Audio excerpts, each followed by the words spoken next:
The Sheila Zilinsky Show, the only show to give you the truth behind the headlines, prophecy, and the deeper things of God. Now, here is your host, Sheila Zilinsky. Hello, everyone, and welcome to the Sheila Zilinsky Show for this Monday, April 3rd, 2017 edition. Thank you for taking the time out of your schedule to tune in to the broadcast today. We are flying through 2017. It is already April, which is hard to believe how fast this year. There's so much going on in the insane world. It's hard to keep up with the headlines. I'm going to be doing a expose on Disney.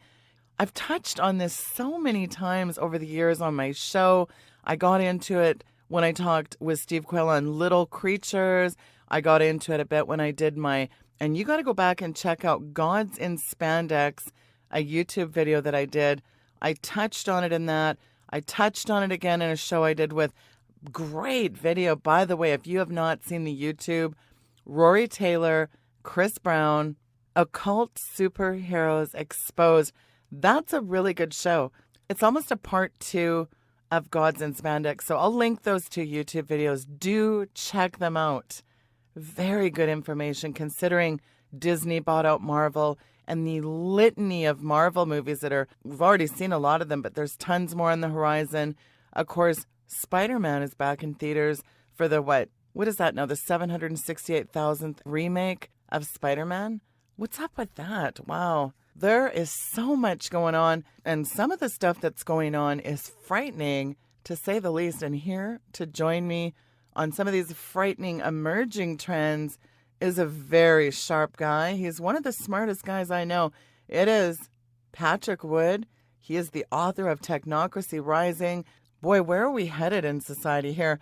You know, it's like a rapid freight train to AI, autonomous vehicles, Agenda 2030, the smart cities, global brain, the Borg, transhumanism, the Internet of Things. I mean, this is a quantum leap into a sci-fi, but this isn't sci-fi, Patrick. No, it's not. I think maybe some people want us to think it is, but this is going on right now, and the powers that be that are shaping the world right now are doing things that the public just doesn't have a clue. Does not have a clue. Clueless is actually an understatement, but I was reading an article on Wired.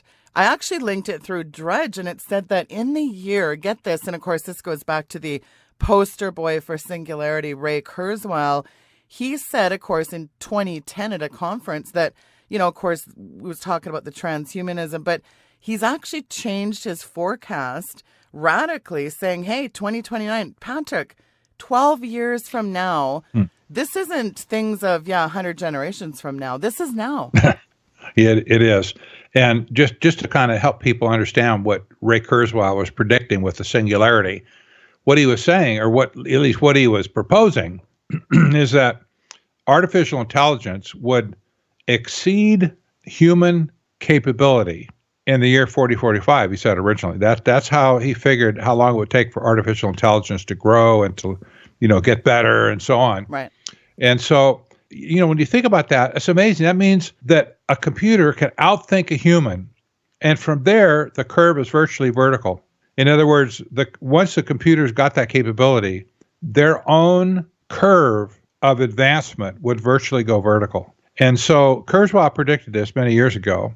And because of recent developments now, stuff that's been happening, new inventions and new breakthroughs and this, that, and the other, Kurzweil's upped or brought back his forecast from 2045 to 2029. That is huge.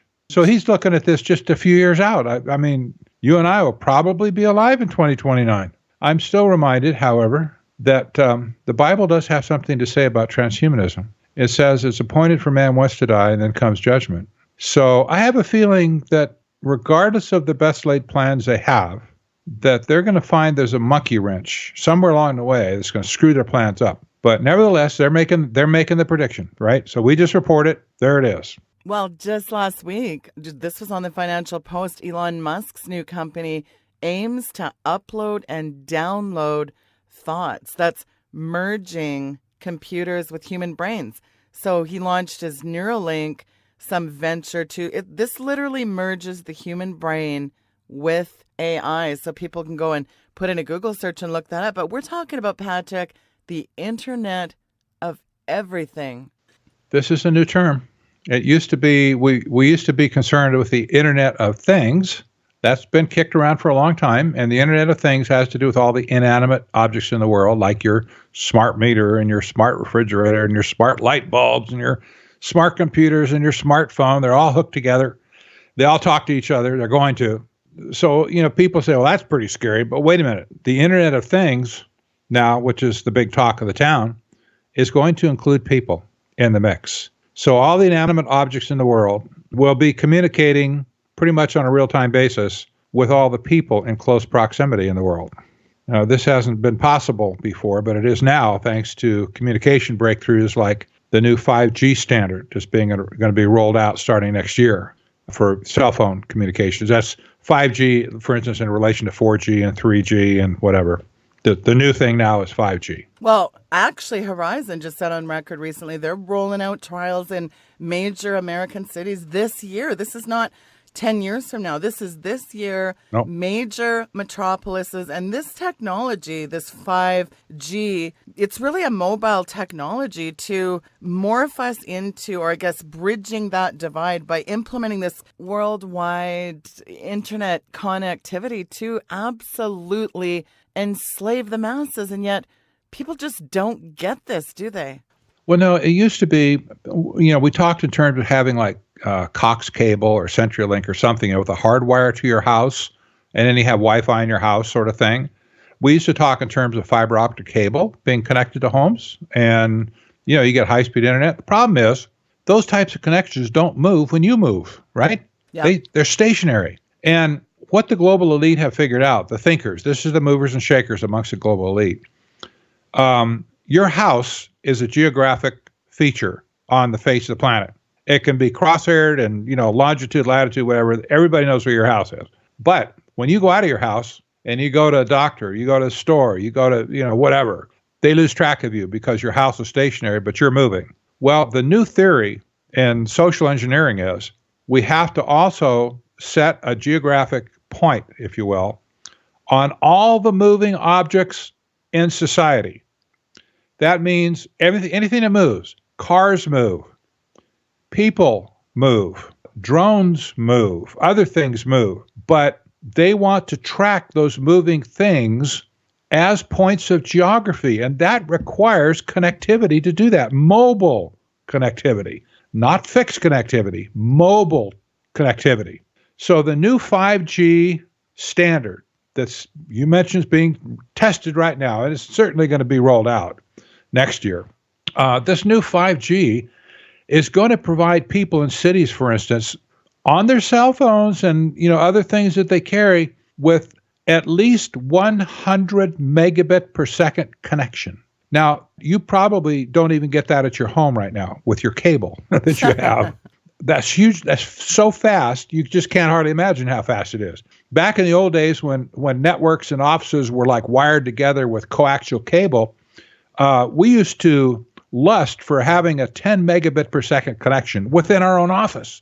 Then gigabit stuff came out. That was really just setting the world on fire. But now the mobile technology is going to replace all that with super, super high-speed connectivity on every device that you have that has like cell capabilities.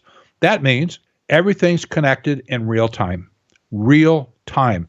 In other words, there's no delay in stuff being uploaded, or it has to wait until the signal gets better. 5G is going to allow for instantaneous survey of the entire landscape. I mean, it's just been conceived before, but now 5G is going to make it possible. Tech World, I was reading a white paper, and this next generation wireless system, Patrick, I was really stunned because, again, there's no formal standards for 5G to be met. They don't know the implications health-wise of the absolute inundation of radiation. I mean, look at the stuff that Barry Trower was covered and the, electromagnetic frequencies. And I mean, I've had Dr. Laura Presley on with smart meters. We know they're bursting blood cells of people when they stand within a certain distance of their smart meters. So we're getting bathed in a toxic soup of something.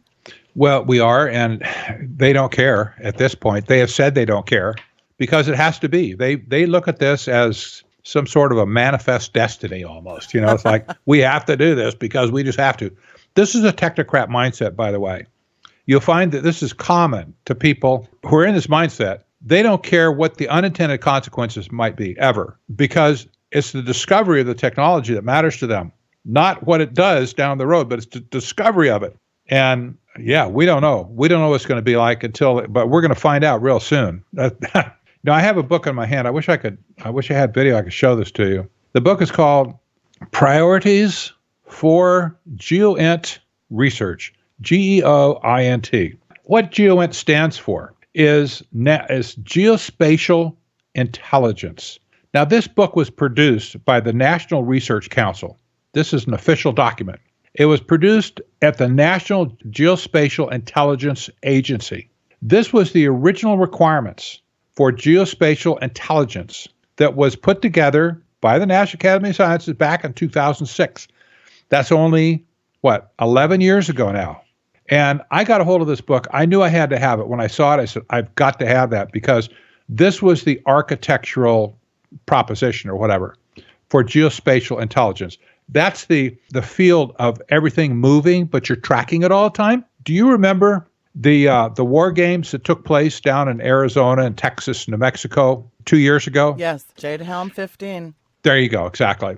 Jade Helm was an exercise to test the software that was specified by this document. Bingo. GeoInt Research. They'd put together this software. They tested it in battlefields around the world. They needed to test it in a clean environment where nobody had ever seen it before. But the idea was to establish patterns of people, track people by whatever means possible. You could track them by facial identification or cell phones or whatever. But you got to get them marked. You got to get a marker on them somehow so you know where they're moving. And you track the herd. It's herd management is what it is, Sheila. Yeah. You track the herd, and then you put this on a screen, like on a big computer screen, and you can actually see the society that you're focusing on move about and do things, the normal things within the context of the software. It's fueled by, of course, artificial intelligence. And whenever some event comes along that is out of the ordinary, right? Like let's say you were supposed to go to your doctor, but instead you ended up 15 miles away at a gun store. Right? And it goes ding, ding, ding, and all of a sudden alarm bells go off. Sheila's out there doing something. We're not sure what. But hey, let's fine tune our thing. Let's scope in on her and find out what's going on because she's zoned out of her normal pattern. Geospatial intelligence is the driving technocrat mentality behind 5G and behind connecting the world, that is the Internet of Everything, together. That is the driving impetus behind this. And I'll tell you what, you put it together and I mean, your jaw drops. Yeah. It just drops. It does drop. And I'll tell you, when you think about all the, because it's kind of interesting when I personally look at Agenda 30, of course, talk about Agenda 21 in this extensively in my book, and at the role of the United Nations. I mean, it's so sinister. I call it Satan Central. But the United Nations, Patrick, they want to be the global manager. They want to push forward this truly globally controlled, micromanaged, transhumanist utopia, really, don't they? Well, they're certainly the ones that are the catalyst right now. They're being used as a catalyst to infect the rest of the world. This has been a purposeful thing, by the way, and it's been mostly the global corporate world that set them up to this, to get the political buy-in to push it through. But this conference that we've been kind of alluding to that took place in Barcelona, Spain in February, is called Mobile World Congress. Yeah. This was the big global meeting place for all of the tech giants in the world that are concerned with mobile technology. Everybody was there, anybody. It was like the G20 of the mobile world, right? Or the Bilderberg of the mobile world.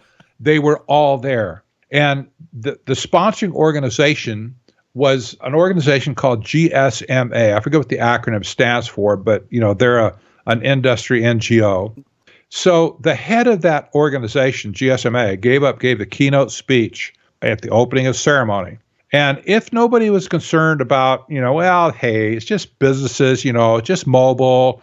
They're making cell phones better, and don't we want better? Okay, listen to what he said. This is a direct quote out of off his website. It says Matt. His name is M-A-T-S. Interesting name. His last name is Granard, Granryd. Very odd name for us. But he says Granard is a strong proponent of sustainability and led the mobile industry in becoming the first sector to broadly commit to the United Nations Sustainable Development Goals, the SDGs, in 2016. He is now spearheading initiatives to amplify and accelerate the mobile industry's impact on all 17 of the SDGs across both developed and developing markets. Close quote. Now, Wow. Could this be tied together in a little bundle any better? This is not innocuous. They're doing this for the sake of implementing technocracy that the United Nations has put forth under the name of sustainable development. It's incredible. It's blatant. It's so blatant that you can hardly believe it. Did that really say that on his website? Yes, it did. It's like they want us in this complete pseudo captivity, this techno sorcery induced coma, don't they? Exactly. If I think the most appropriate end state that we could name it would be scientific dictatorship. Yeah. Not dictatorship by people, dictatorship by technology. There's a big difference. But I would dare anybody listening to this broadcast, for instance, to go down to your bank and try and withdraw, say, $500 from the machine teller at night. Go down at 8 o'clock at night after the bank's closed. Try and get out $500. What are they going to tell you? Sorry, you've exceeded your daily limit. You only get $300 a day or $200 a day. So you go down to another branch. Yeah, I'll fool them. I'll go down to another branch and I'll take out another $200 there. No, sorry, Mr. Zilinsky, you've exceeded your daily limit. You can't borrow. You can't get money out of this machine either. So you get smart and you go to a different bank. And I'll put my card in down at Chase or somewhere else where I don't have an account, but I can pay a fee and get some money. You put the card in, you get the same message back. They all communicate with each other. They all know what's going on. You took out $300 today in the morning. You ain't going to get one more nickel out of anybody's bank anywhere in the world. And you can scream and holler, hit the machine as much as you want. It ain't going to help. You're not going to get a nickel. This is the essence of scientific dictatorship. It's your money, but you can't get your hands on it because somebody says no. Now just multiply that by all of the things that you know about Agenda 2030, all the things you know about the biodiversity treaty, and all the other things, Agenda 21 things you're trying to do, and you can see how science is going to put this dragnet around the human race. And we're going to find ourselves in a state, just like that bank, where you can't go anywhere. You can't do outside of what they say for you by program. You can't do it. It's like, Patrick, you're going to Bozeman, Montana? No, you're not, because you've exceeded your carbon footprint. That's the Green Gestapo is implementing that. And people laugh and they think I'm a kook when I say that. But listen, that is a fact with all the merging of Agenda 30 and the ICLEI, the sustainable development death cult that's running around saving the planet. You will be punished and unable, I believe, to travel. Wow, Aldous Huxley would have salivated at this. Well, I think if he was still alive, he'd be writing another book. But you know what? There's been so much science fiction and movies and stuff like that talk about a dystopian world.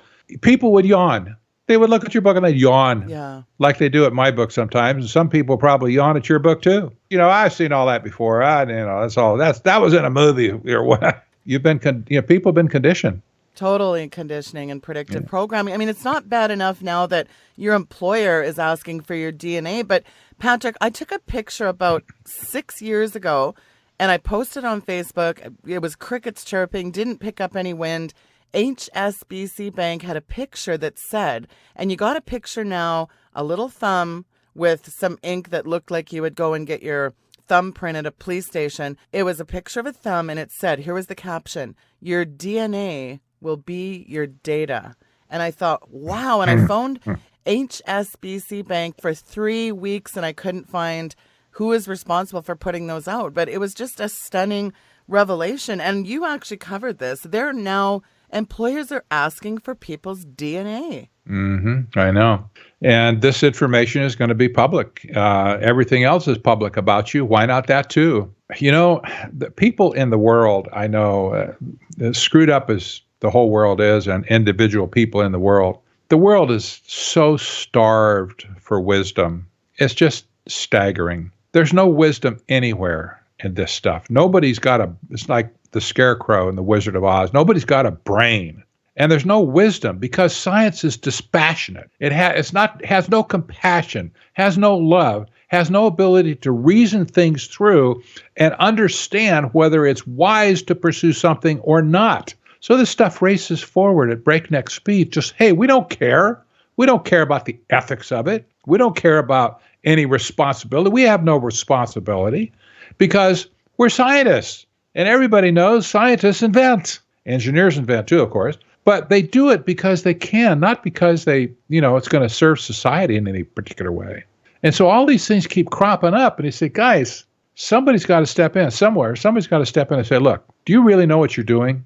Do you know what impact it's going to have on society? Do you care? If you don't care, maybe you should just get out. Go use your own money and practice your own science at home. But we ain't giving any more taxpayer money to nail us to the wall.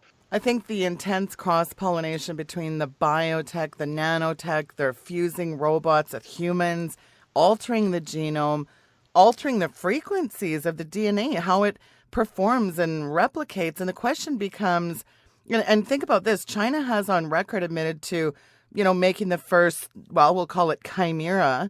I mean, what are we being changed into? It's not bad enough, Patrick. We got the GMO frankenfoods and the chemtrails and the Morgellons disease and nanoparticles. And dear God, if you look at DARPA's sinister projects, that is straight out of it is a sci-fi what's going on. You got electronic skin. I mean, what in the world is going on here? Yeah, it's just this one mishmash from hell, isn't it? And I guess the question is, what are we being changed into is the question. Well, listen to this definition of technocracy from 1938. I could have written this for them yesterday, but this is what they said back in 1938, and you won't believe how much nothing has changed, right? Nothing's new under the sun. This is from the Technocrat magazine. Direct quote, "Technocracy is the science of social engineering, the scientific operation of the entire social mechanism to produce and distribute goods and services to the entire population," close quote. Wow. That's been the goal from day one. It's the science of social engineering. Now, somebody got deluded somewhere when they put social sciences together with real science. What a foolish thing to do. But they bought the lie that there's some connection between like engineering and things social. There's nothing. There's never been anything. But these people believe it. They believe that there is a science of social engineering, and secondly, they can use it to create this scientific operation of what they call the entire social mechanism. And the object of it is to produce and distribute goods and services to the entire population. In other words, they want 100% control of all the means of production and all the means of consumption. They want to tell you what you can make, and they want to tell you what you can consume. And otherwise, society is engineered according to their own desires. That's scientific dictatorship. Yeah, well said. Well, look at Capita replacing staff with robots to save money. Insiders in Japan were talking just last week again about robo T-Rexes running around. Is that really a good idea? Pizza Hut, they have a new restaurant in Shanghai. It has robots on staff. You've got Amazon Echo and Amazon Alexa. That Amazon Alexa, that's a creepy thing. It shuts down when questioned about her CIA connection. And yet people love this stuff. 9 out of 10 people, hey, Patrick, let it fly. The more technology, the better. Sadly, I just read a survey. What is it? 1 out of 3 people prefer robot politicians over real ones. Do we really need a Robama in the future? Well, I could think of some instances where they're already better than some politicians, but only because they might just sit there and mumble words off of a tape track or a computer track or something. But when you have mini nukes and mosquito-like robot weapons flying around, being primed for future warfare. I mean, dear God, what kind of future is in store for us? I can't even get my own iPhone to work half the time without glitching. What does this kind of future look like with robotics at the helm? Artificial intelligence is just that. It's artificial. Something is bound to go wrong somewhere here. You've heard of IBM's Watson, for instance. Yeah. That's their artificial intelligence program that's done all kinds of amazing things. Thomas Watson was the first president, actually founder of IBM back in the 30s. And so that's why they named it Watson after him. It's a good name for, something look like the butler or something, right? Watson, come here, please. Watson, the artificial intelligence program, is being targeted for medical things right now. And so Watson knows how to learn. It knows how to remember things. It has memory. It can remember outcomes and stimuluses and all kind of stuff. Consider this, though. Watson has read every medical journal in the world. Secondly, Watson reads every new medical journal every day before the day's out. And Watson is applying all of his artificial intelligence prowess against those studies and against those papers to reason a database, if you will, that can diagnose diseases better than any doctor on the planet, more accurately, more timely, and everything else than any doctor on the planet. It's already exceeded the capacity of any normal group of doctors to provide diagnosis of an illness. This is just one field. They're just dealing with the medical field right now. But if you kind of can grasp the enormity of what Watson has done, and then look at the other fields that it could potentially be trained on. Here's a good example. Wall Street, I can't remember the firm, but this just this week, maybe yesterday, Wall Street is turning to robot stock pickers for clients because they're more accurate and they do a better job than people do. Well, yeah, so there goes your bonus. Yeah, but Patrick, scientists are even calling now for Terminator-style robots to be built so their human tissue can be harvested. And get this quote. I mean, I read this article in Science Robotics, and these two university, of course, they're Oxford biomedical researchers, were saying that humanoid robots would make the best frame to grow tissue for harvesting. So you've got this Professor Carr saying this is a gigantic leap towards, get this word, biohybrid humanoids. What could go wrong? Yeah, what's wrong with this? It sounds like a wonderful thing. The third element at that Mobile World Conference that we didn't discuss was the discovery of a man-made atomic structure called graphene. It's taking carbon and putting it together, if you could just kind of imagine a quilt, putting it together in a hexagon configuration, a series of hexagons. They're all connected together. And you remember, carbon is the 666 element. It has 6 neutrons, 6 protons, and 6 electrons. Isn't that interesting? Where did I hear that 666 before? Oh, yeah, it's in Revelation. But anyway, graphene is amazing because in a single layer, that is a two-dimensional layer of this hexagon carbon, what happens with this is that it creates like a miracle surface, 200 times stronger than steel. Wow. It conducts electricity better than semiconductors. It can be used as artificial skin. It's going to revolutionize medicine, unquestionably. Electronics, energy, desalinization of water. There's so many uses for graphene that they say this is going to have as much of an impact on this new industrial revolution as the light bulb had on the first industrial revolution. Wow, that's incredible. And think about what the UK Daily said about graphene. It's as thin as saran wrap, yet it can hold a very large elephant. Think about that for a sec. Between Watson and graphene, it's time to head for the hills, Patrick. Yeah, it's pretty incredible. So, I questioned, why would graphene want to be represented at Mobile World? What's this all about? At first, I couldn't figure out exactly why graphene would be a big deal at Mobile World, yet they were one of the big sponsors that were there. And universities around the world are studying this. It was rediscovered in only 2004, so it's a relatively new technology. But all the universities and industry are studying graphene right now. But one of the things from the brochure that was at the Graphene Connect workshop at Mobile World, the subtitle was From Datacom to IoT, which is the Internet of Things, enabled by graphene. Then all of a sudden the light bulb went off or on for me. Okay, it's going to enable the Internet of Things. Now, how's it going to do that, I wonder? Well, one of the things is it's going to revolutionize the way cell phones are made. Secondly, it's going to revolutionize how sensors are made, because graphene skin, if you will, is more sensitive to the touch than human skin. Wow. Just think how sensitive your fingers are to touch. Graphene, when it's like if you use it on a robot, for artificial skin, graphene is more sensitive than your fingertips to touch, to sense things. So graphene is going to make an industry of sensors that can be sprinkled and put throughout the environment that will know whenever anything happens in the environment. This doesn't sound good. When you put this together with the 2030 agenda and, the other things they talked about, like AI and 5G, and now this graphene thing coming in, you put this all together, this is all like, science fiction anyway, but you put it together, this triad, if you will, and this is dangerous stuff. That's all I can say. It's dangerous, dangerous stuff. There is no ethical debate going on anywhere on these technologies. Doesn't matter if you're Republican or Democrat.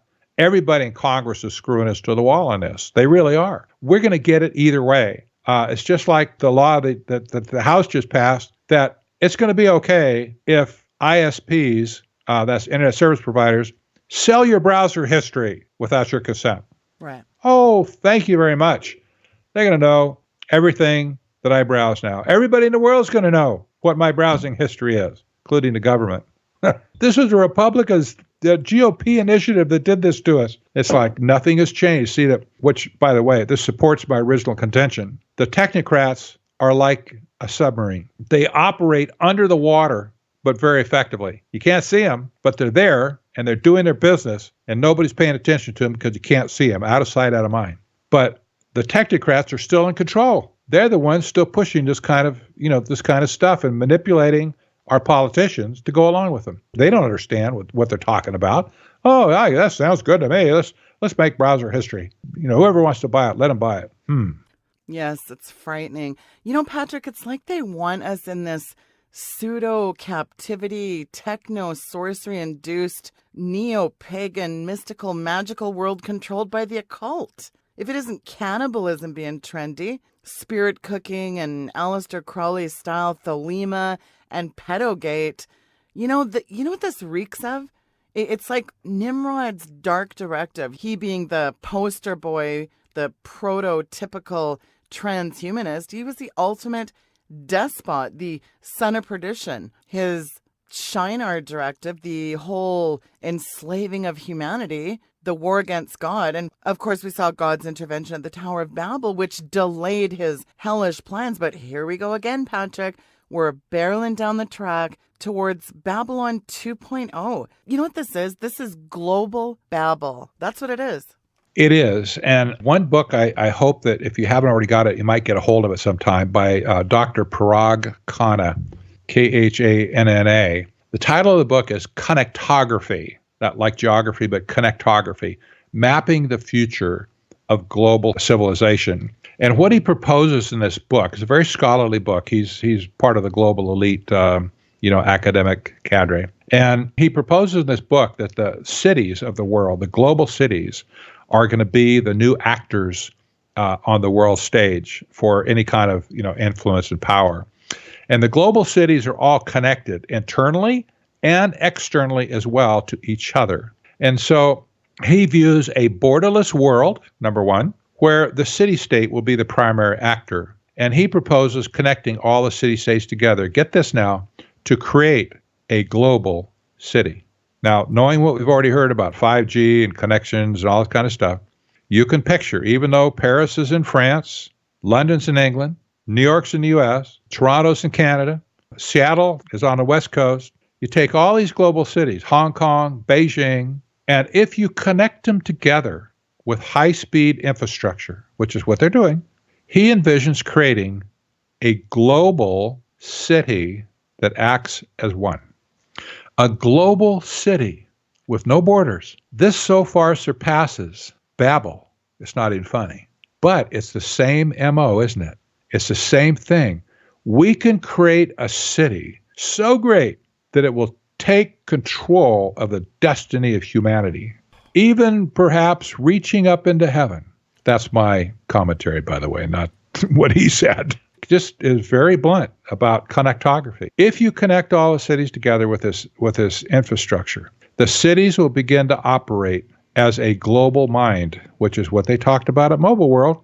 It'll begin to operate as a global mind with a global consensus, with global policy, all connected together by artificial intelligence, and it will literally be a global city no matter where you go. We're beginning to realize now, Patrick, that the mark of the beast and the image of the beast are much more than we could have ever imagined. I mean, forget an RFID chip. I mean, this is beyond an implant. It's beyond a physical mark. It'll affect our DNA at a molecular level as the powers that, I call them the powers of this whole mystery Babylon, gathered to create, as I just said, it's a global Babel, isn't it? By definition, that's what's happening. It is that you say, well, where's the common language? Common language is digital. It's a digital language, if you will. And there's not a web page, for instance, that you can go on now that doesn't have a translate button. Go look up a German website. Anyone. Go look it up on Google. You pull up a German site and a button will appear, translate, right at the top of the page. You click it, boom, it translates it in real time into English. You could do that with Chinese. You could do it with any language in the world.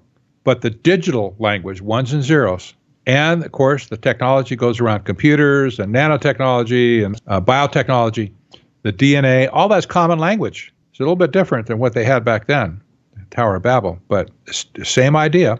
And connecting the world together is the same, and by technology, by the way, that's the same false story that was given to Babel. I know people can say, well, how did Babel have a false story? Listen, they built everything before Babel, before Nimrod, with rocks and mortar. That's the best they could do. Irregular shaped rocks and mortar. So they could build a little house that hopefully, the big bad wolf didn't come along and huff and puff and blow it all down. That's the best they could do. So nothing was two-story. It's all one-story buildings. Nimrod came along and said, I've got a great idea, a new technology. We can bake bricks. We'll put them in a square mold, and we'll bake them in the sun, in the hot sun. And then I've got this other thing over here called pitch.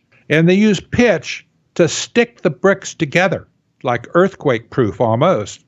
And they said, once he demonstrated that the technology was viable, people bought into that technology, and they concluded there isn't anything that we can't build with this new technology of square baked bricks and pitch, tar, to stick them together. And they bought into the lie. And here they are building the tower straight up into heaven, they think, when God came down and said, no, you're not doing that anymore. Scattered the languages. That took care of that. But see, technology was at the root of the deception with Nimrod. Yes, technology was at the root back then. And also technology is the deception of today, isn't it? It is. And at this point, prophetically speaking, I'm not sure that the strong delusion that the Bible talks about, God sending upon the world, I'm not sure that we have even gotten that far yet. Maybe we have. I wouldn't argue the point too much, but I'm not sure at all that we're at that point yet where he sends a strong delusion and really sets these people in their beliefs. But even without that, with or without it, the world right now is thoroughly deceived about these things. And technology, the promise of technology, is what is driving the whole thing forward. The thrill of discovery. That's what Ray Kurzweil is all about. That's what the singularity is all about. That's what Mobile World is all about. And the whole 5G thing. It's like in their minds, they're thinking, if we could just get this one more thing, just one more thing, we would change the world. And yeah, in fact, they are, aren't they? But, technology is deceptive just by nature. It can be used for good. Well, actually, it's just like money. It's not evil per se, but technology can be used for good of mankind, but in the hands of evil men, it can be used for horrible, destructive social outcomes. And that's kind of what we're talking about today. Yes, sir, we are. And we've come full circle. That is a lot of information for people to process in a short amount of time. But Patrick, in the waning moments, I want to just quickly tell people you're going to be speaking at an amazing event coming up in Montana in June. And all that information is on your website. It's called the Red Pill Expo. I've got it linked there today in the bio. Hey, if you're anywhere near Montana, go check that out. That is Red Pill Expo. Just go to Patrick's website. Patrick, give out your website where people can get more info on the Red Pill Expo, where there's going to be a lot of like-minded people. Great guests like Lord Moncton, Ty Bollinger. You're going to be speaking. Sheriff Mac's going to be there. It's just a great lineup. Lord Moncton is hilarious. So do give out your website. And also, if people have not got it, how can they get your book, Technocracy Rising? People can find me at technocracy.news. That's my website on Technocracy. And my book is available there, of course, but it's also available on Amazon. And there's a Kindle version. Some people really like Kindle, an ebook, if you will. So either way, you can buy it from me or you can buy it from Amazon. If you buy it from my website, I always send out an autographed copy. I like to do that and, just put a little note in it to people. Kind of my personal thing, I guess. See, that's something robots can't do. Give a personal touch. And why go through Amazon when they take almost 60%? It's like, yikes. Patrick, it's always such a pleasure for you to come on the program and weigh in the crazy end time lateness of the hour that we do live in. Thank you so much. And do come back and see us real soon, Patrick. My pleasure, Sheila. Folks, that was Patrick Wood, author of Technocracy Rising. Go to redpillexpo.org. That's redpillexpo.org. Find out more information about that June 23rd, 24th Montana event. Great speakers assembled all in one place. That's going to be really exciting. I wish I could go. And Patrick's website again, technocracy.news. That's an easy one. He's such a great guy, isn't he? What a good guest. This Wednesday, you want to be tuned in. I have Russ Dizdar on the program. We've been trying to connect for the last month, and finally, Russ is coming on the program. Derek Gilbert is Friday. That's going to be a great show as well. This week, Monday, Wednesday, Friday, I've got a whole lot of stuff to catch up on. I am so slammed. I'm busier than a one-legged man at a butt-kicking contest, as my grandpa used to say. And do not forget to go to weekendvigilante.com, click on those social media icons, follow me on Twitter, like my Weekend Vigilante Facebook page, and lastly, subscribe to my YouTube channel. Go there right now, as a matter of fact, and subscribe because I'm going to have some exclusive interviews that are only going to be available on YouTube. Thank you for tuning into the program tonight. God bless you all. Good night.